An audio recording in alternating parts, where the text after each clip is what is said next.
고흐의 대표적인 작품으로 널리 알려진 게 1888년작 론강 위의 별이 빛나는 밤이라는 제목의 작품이잖아요.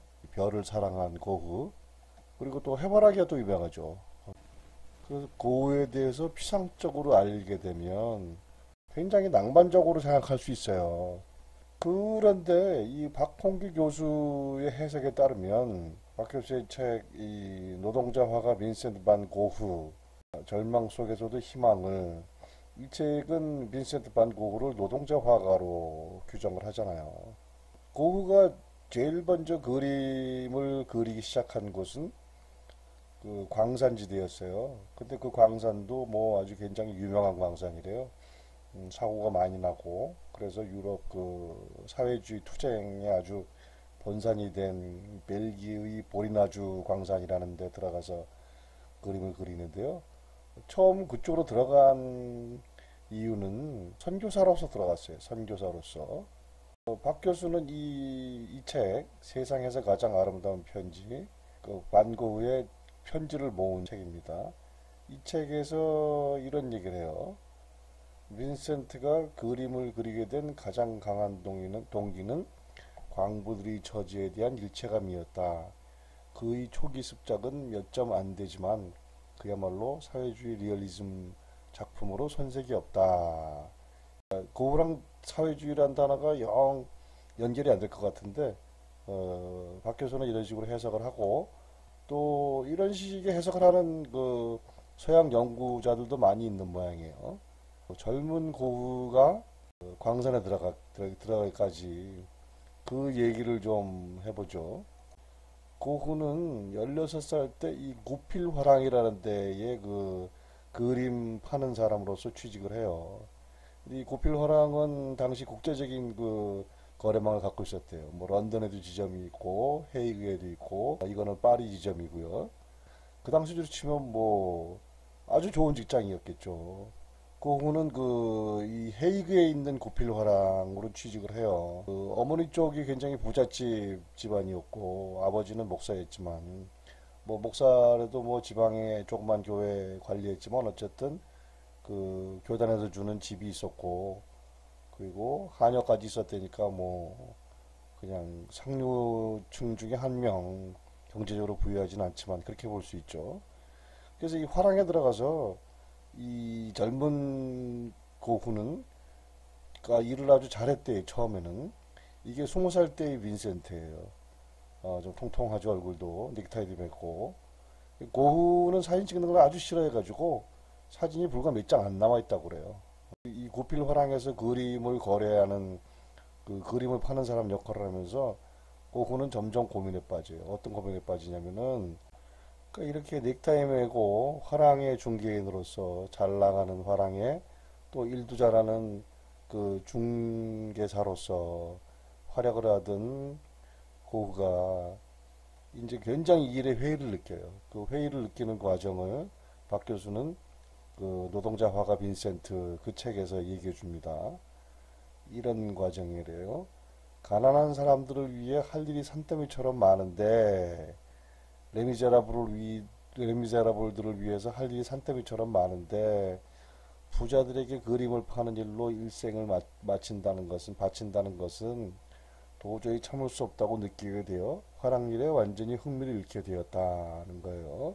살롱성 작품 이런 거죠. 뭐 부르주아들이, 그냥 아무 생각 없는 부르주아들이 장식용으로 그 고흐가 생각하는 진지한 그 작품이 아니고 그냥 장식용으로 그럴듯한 그런 작품들을 주로 팔도록 시킨 모양이에요. 그러니까 그런 그 그림을 단지 그냥 무슨 장식품 정도로 하는 그런 화랑의 태도에 고흐는 진저를 쳤대요.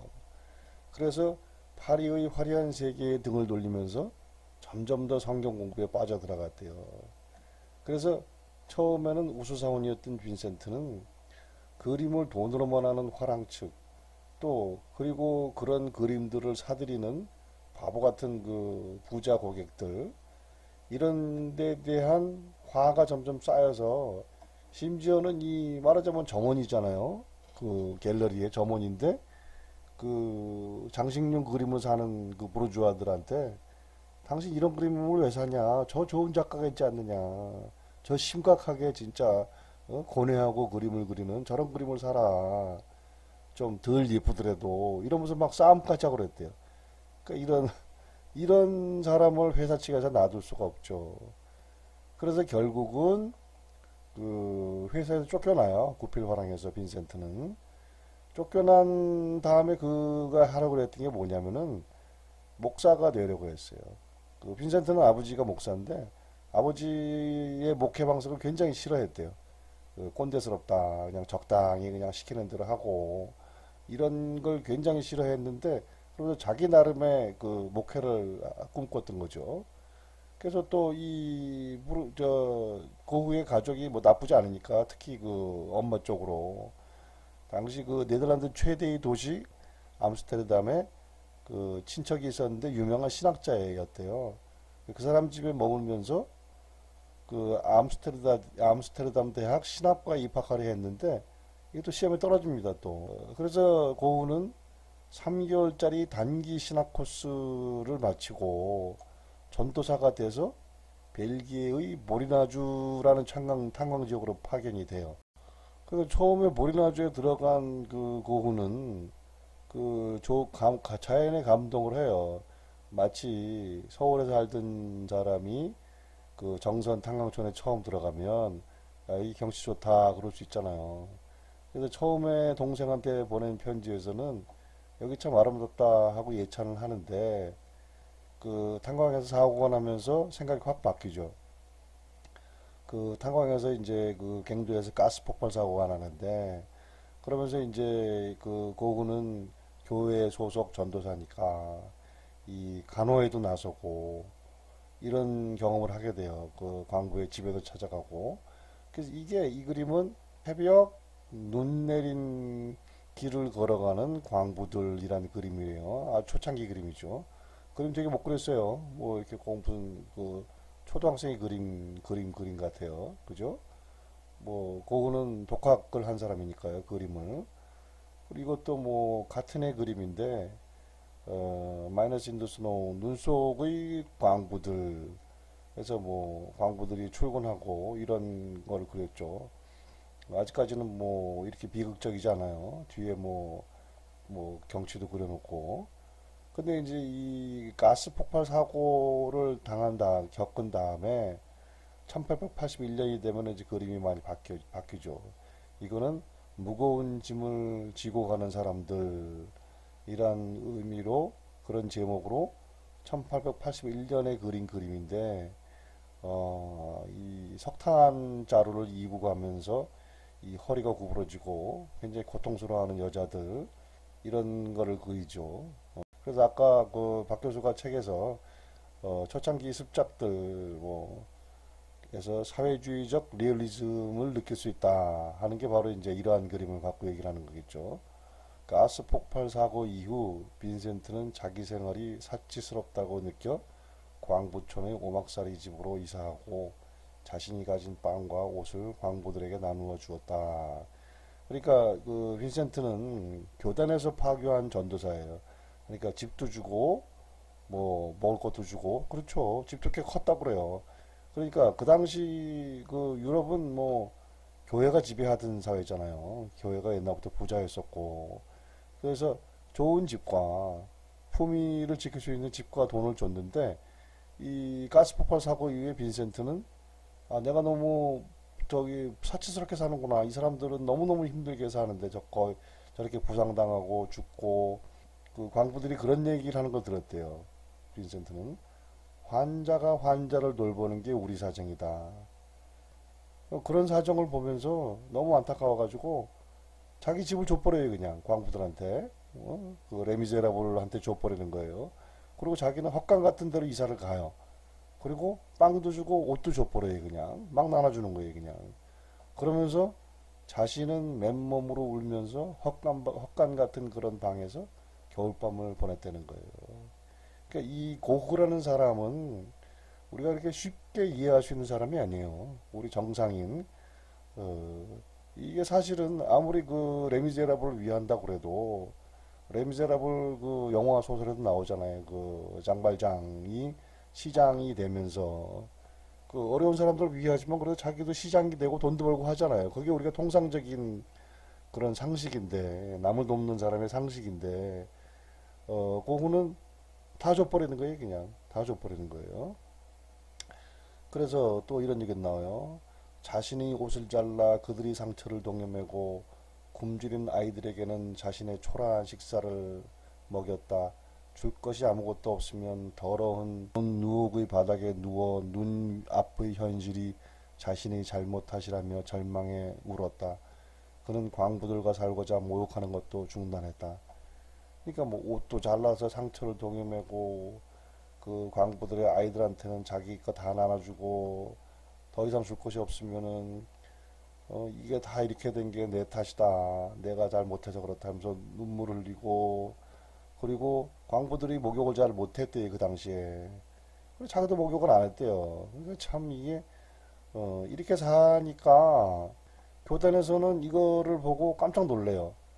1879년 7월 말 빈센트는 전도사에서 해임되었다. 보리나주를 찾은 전도단이 형편없는 고행자의 모습을 한 빈센트를 보고 놀란 결과였다.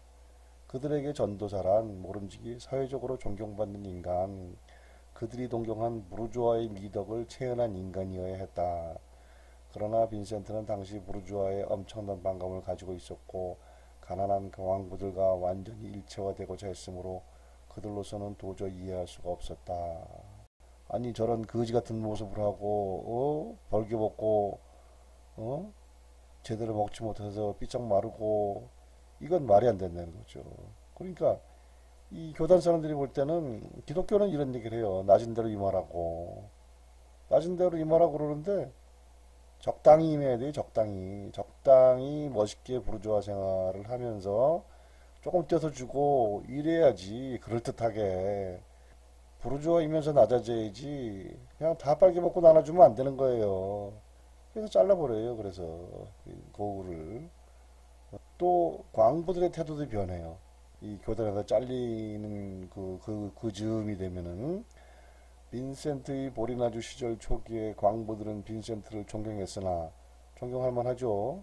그 교단에서 선교사로 보낸 사람인데 옷도 나눠주고 집도 나눠주고 모든 걸 다 나눠주고 자신은 진짜 거지처럼 사니까 그 후 자신의 옷차림 이런 것도 있고 이 사람이 사는 방식이 워낙에 특이하기 때문에 점차 광인으로 몰리는 거예요. 손가락질 당하는 거예요. 그러니까 두 가지가 있는 거예요. 이제 이 그 빈센트의 보리나주 생활이 실패로 끝나는 거는 두 가지 요인이 있는 거예요. 교단 측에서는 뭐 이런 미치광이가 있나 해서 자르는 거고 또 하나는 그 고구 자신이 전혀 외모를 가꾸지 않는 거예요. 그래서 외모를 가꾸지 않는 이유에 대해서 빈센트는 이렇게 얘기해요. 동생에 보낸 편지에서 너도 잘 알듯이 나는 외모에 신경 쓰지 않아. 나도 그걸 알고 있고 내 꼴이 충격적이라는 것도 인정해. 그러나 생각해봐. 그것은 내가 외모를 꾸미는 일에 환멸을 느낄 뿐더러 그런데 쓸 돈이나 재산이 없기 때문이야. 게다가 그것은 자신의 공부에 깊이 전념하기 위해 필요한 고독을 확보할 수 있는 좋은 수단이기도 해. 뭔 소리인지 알겠죠? 그러니까 이게 자기 외모를 꾸미는 걸 관심도 없고 그런데 시간도 없고 돈도 없는 거예요. 내가 외모를 꾸미는 거 환멸스럽다 이거예요. 그리고 사람들이 자신의 외모를 보고 피하거나 이러면은 개인적인 시간을 더 가질 수가 있으니까 성경도 더 많이 읽을 수 있고 고독을 확보하면서 자기 자신의 공부에 더 전념할 수 있다는. 그러니까 고울한 사람은 알 수가 있죠. 성격을. 외모 이런 데 신경 안 써요. 그리고 자신이 뭔가 하고자 하는 일이 있으면 전력, 그야말로 글자 그대로 그걸 하는 사람이에요. 그러니까 낮아져라, 낮게 임하라, 그럼 다 받아주는 거예요. 살던 집도 주고, 옷도 주고, 먹을 것도 주고. 근데 이거는 정상적인 부르주아가 보면은 그냥 미친 사람이거든요. 저렇게 주면 안 되는 거예요. 말하자면 쉽게 해서 이런 얘기도 할 수가 있죠. 예수를 따라 살으라 그러잖아요. 교회 다니는 사람들이. 적당히 따라하면 되는 거예요. 적당히. 남보기 좋게. 진짜 예수처럼 그렇게 다 벗어주고 자기 스스로 그 십자가 매달려 죽고 이 정도로까지 가면 안 돼요. 참 이게 모순이죠. 저는 고우 생각하면 이런 생각이 나요. 퀸의 노래 중에 그 노래 있잖아요. Too much love will kill you. 너라 너무 사랑하면 네가 죽는다. 어? 너무 지나친 사랑은 너를 죽인다 하는 건데 저는 고우 생각하면 이 노래가 생각이 나더라고요. 또 그 돈 맥클린의 노래 있죠. 뭐 They would not listen, they did not know how. 우리가 그 사람들이 고우에 대해서 들으려고 하지 않았고 또 어떻게 듣는지도 몰랐다 하는 얘기가 있는데 뭐 이런 게 다 고우의 인생 스토리하고 잘 매치가 되죠. 그래서 고우는 동생한테 이런 편지도 보내요. 나는 신을 아는 최상의 방법은 많은 것을 사랑하는 것이라고 생각해 하면서 지독하게 사랑하는 거죠. 어? 근데 그렇게 사랑한 결과 고우는 엄청난 고통을 받아요. 자기가 사랑하는 대상에게서 대부분의 경우에 버림을 받고 그래서 이렇게 이제 그 탄광촌에서의 경험이 끝나고 그 다음에는 이제 그 농부들을 그리기 시작해요. 농부. 그 에텐이라는 종류를 가요. 에텐. 에텐은 이제 아버지가 부임한 그 아버지가 목사로 부임한 동네예요. 시골 동네, 농촌. 여기서 이제 이렇게 땅 파는 사람 이런 그림을 많이 그리는데 여기서 똑같은 게 반복이 되죠. 당연히 미친 듯이 농부를 그리는데 농부들은 처음에는 괜찮게 생각하다가 저거 뭐지? 저 사람 이상한데? 이러면서 배척하는 그런 과정이 또 그 시작이 되죠. 다음에는 농부 얘기를 좀 해보겠습니다. 자, 그럼 오늘은 이만 마칠게요. 고맙습니다.